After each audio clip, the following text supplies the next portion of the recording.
Kesehatan masyarakat menjadi sebuah faktor penting dalam upaya mencapai tujuan ketahanan nasional. Salah satu cara yang dilakukan adalah memastikan akses yang memadai ke layanan kesehatan berkualitas bagi seluruh masyarakat.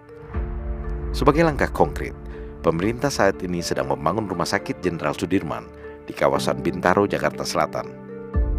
Rumah Sakit Jenderal Sudirman adalah sebuah proyek yang diprakarsai oleh Kementerian Pertahanan Indonesia dengan rencana pembangunan sebanyak 28 lantai. Rumah sakit ini akan menjadi salah satu fasilitas kesehatan terkemuka di Indonesia. Namanya diambil dari pahlawan Jenderal Sudirman yang melambangkan semangat perjuangan dan kepemimpinan yang kuat. Secara maknawi, rumah sakit ini bukan hanya sebagai tempat untuk penyembuhan penyakit fisik, tetapi juga sebagai simbol semangat nasionalisme dan kualitas pelayanan yang unggul. Pembangunan Rumah Sakit Jenderal Sudirman juga merupakan pengembangan dari Rumah Sakit Suyoto sebagai salah satu fasilitas kesehatan militer yang dimiliki oleh Tentara Nasional Indonesia dan digunakan untuk memberikan perawatan kesehatan kepada personel militer dan keluarga mereka serta masyarakat umum. Salah satu aspek yang paling membedakan proyek ini adalah komitmen tegas terhadap zero korupsi. Korupsi telah menjadi masalah serius di banyak proyek pembangunan di Indonesia, merugikan masyarakat dan menghambat perkembangan. Namun, Rumah Sakit Jenderal Sudirman berdiri teguh dengan prinsip-prinsip integritas. Semua proses tender, alokasi anggaran, dan pelaksanaan proyek diawasi ketat, sehingga meminimalkan risiko penyalahgunaan keuangan dan memastikan setiap dana yang digunakan untuk kepentingan publik. Setiap mereka yang terlibat di proyek ini, mulai dari kontraktor, subkontraktor, dalam semua level, diharuskan menandatangani fakta integritas. Lewat fakta integritas ini, semua terikat pada komitmen untuk menerapkan zero korupsi saat bekerja di proyek ini. Meta Meirina adalah Project Director Pulau Intan, salah satu subkontraktor yang menangani struktur gedung. Seperti yang lain, ia juga harus menandatangani fakta integritas. Itu sudah disebutkan dari depan, Pak. Nah, pada saat kita mulai mau menandatangani kontrak, kita harus menandatangani surat integritas bahwa kita berjanji tidak akan memberikan apapun, Pak, untuk seluruh tim. Jadi di situ saya masih jujur, saya di dunia kontrak di konstruksi ya Pak, yang 20 tahun agak meragukan, masa sih? Ternyata pada saat saya mengalami di sini itu benar-benar zero, Pak. Michael Limantolip, Project Manager dari PT Banua Gemilang KSO, adalah Project Manager pembangunan rumah sakit ini. Di perusahaannya, zero korupsi sudah menjadi kebijakan perusahaan yang tidak bisa ditawar lagi. Terkait kegiatan kita yang cukup besar, kita menjaga dari dalam dan dari luar, Pak. Dari subkon kita juga jaga, dan dari diri kita juga kita jaga. Nah, dari segi tertulisnya, kita menggunakan fakta integritas. Dari awal sudah ditekankan dari pimpinan bahwa terkait ada uang, misalnya uang kopi atau dan lain-lain, uang koordinasi itu memang tidak ada. Jadi kita dari awal dengan subkon atau dengan rekanan ini sudah buatkan surat. Dan juga include di dalam fakta integritas tidak ada yang seperti itu, Pak.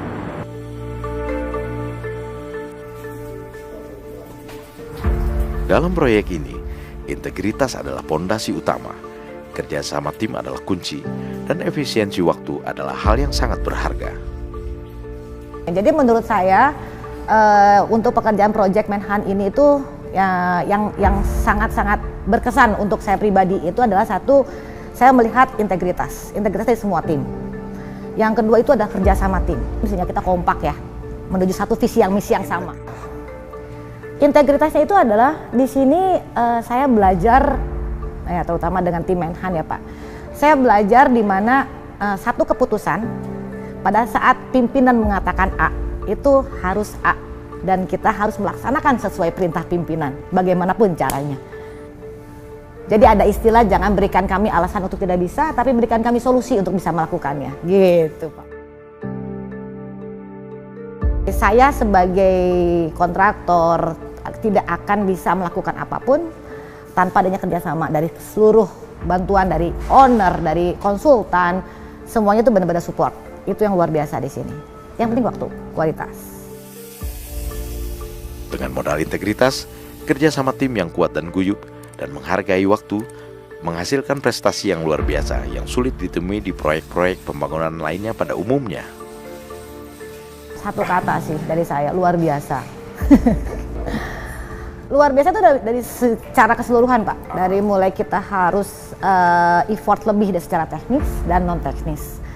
Nah, teknisnya itu adalah kita sebagai orang teknik, itu kan kita tahu nih waktunya harus kapan harus melakukan pengecoran. Tapi dengan Menhan kita diminta effort lebih, bagaimana caranya way out-nya agar schedule-nya masuk tapi secara kualitas tidak mengurangi. Itu luar biasa sih. Jadi kita harus bekerja lebih keras lagi, bekerja sama lebih keras lagi. Bukan hal yang biasa untuk kita catch up segini cepatnya sih.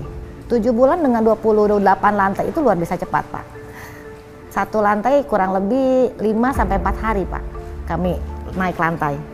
Itu normalnya kita tuh per lantai itu 10-14 hari.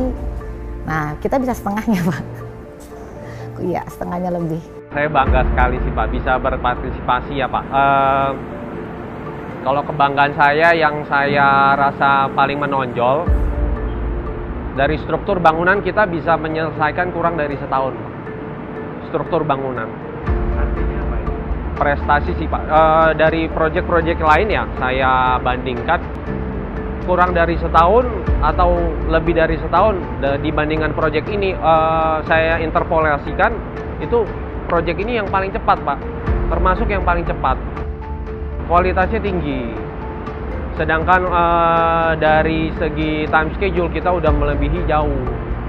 Nah memang kita didukung dari kebijakan pimpinan sih Pak, melakukan percepatan-percepatan. Nah dari situ terkumpullah per lantai bisa kita save beberapa hari.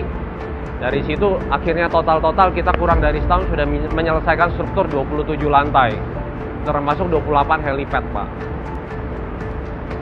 Bisa dibilang kita jauh lebih kita jauh lebih, kalau bersaing dengan yang luar kita jauh lebih menang. Dan ini satu prestasi sih Pak, prestasi sekali menurut saya. Pembangunan Rumah Sakit Jenderal Sudirman tidak hanya menciptakan kemajuan dalam sektor kesehatan, tetapi juga memberikan peluang yang berharga bagi pelaku usaha kecil. Salah satu contohnya adalah Yogi Sopian, seorang tukang taman berbakat asal Gunung Sindur, Bogor, yang merasa sangat beruntung karena mendapat kesempatan untuk menciptakan taman yang indah di seluruh area rumah sakit. Alhamdulillah Pak, ngasih kepercayaan yang luar biasa. Maksudnya saya juga dibingung di sini Pak ya. Ketika orang lain mengasih pekerjaan di sini, saya bilang, saya baru pada pekerjaan besar begini, belum ada pengalaman. Harusnya kan dia mundur, oh jangan ini nggak ada pengalamannya. Tapi kalau dia, kamu belajar di sini, kamu pasti bisa, kamu buktikan, kamu ini bisa. Dalam hati itu bahagia, sedih sama bahagia lah Pak. Diberi kesempatan yang luar biasa lah, ngerasain proyek besar begini. Pesan pimpinan saya, jujur, tanggung jawab, dan harus selalu belajar. Yogi tak menyia-nyiakan kepercayaan yang diberikan. Dia bekerja keras untuk menciptakan lingkungan yang hijau dan menyegarkan di sekitar Rumah Sakit Jenderal Sudirman. Taman-taman yang dia ciptakan bukan hanya untuk estetika, tetapi juga untuk memberikan tempat yang nyaman bagi pasien, keluarga, dan staf rumah sakit kelak. 120 orang Pak, untuk mengerjakan lantai LG. Pak, saya paling banyak 20 orang. Pasti sampai 120 sampai bingung Pak, ngatur-ngatur ya. Jadi kita pilih Pak, ini tenaga pasang batu 10 orang, pasang foam block 10 orang, jadi dibagi-bagi gitu aja. Ternyata jalan semua rata. Yang penting setiap 10 orang ada yang paham betul di situ untuk mengawasi. Jadi rapi gitu Pak semuanya. Jadi kita sering sharing Pak sama yang lebih hebat dari kita, yang pernah ngerjain ini. Jangan malu bertanya, kita bertanya, cari solusi bareng-bareng dengan tim. Kerjasama sangat baik. Jadi pas saya perhatiin ini di sini tuh saling menutupi kekurangan Pak. Kasarnya saya kurang paham ini, dikasih tahu ini solusinya begini. Ini batu alam kurang segini, wah yang aja bagusnya. Jadi selalu saling membantu gitu Pak. Yogi adalah bukti nyata bahwa proyek pembangunan rumah sakit ini tidak hanya berfokus pada kualitas konstruksi, tetapi juga pada inklusivitas sosial dan pengembangan ekonomi lokal. Merubah hidup Pak, sangat berkah lah.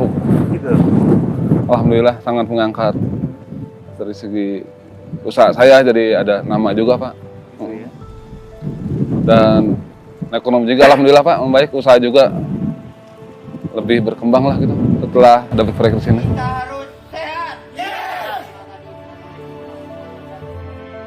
Proyek pembangunan Rumah Sakit Jenderal Sudirman adalah contoh nyata bagaimana pembangunan dapat mendorong pertumbuhan ekonomi dan memberikan dampak positif pada komunitas lokal. Selain menyediakan layanan kesehatan berkualitas, proyek ini juga menjadi inspirasi tentang peran sektor publik dalam meningkatkan kualitas hidup masyarakat, serta pentingnya integritas dalam mengelola dana publik. Rumah Sakit Jenderal Sudirman adalah tonggak bersejarah yang mengilhami kita untuk menjunjung tinggi nilai-nilai kejujuran dalam membangun negara ini.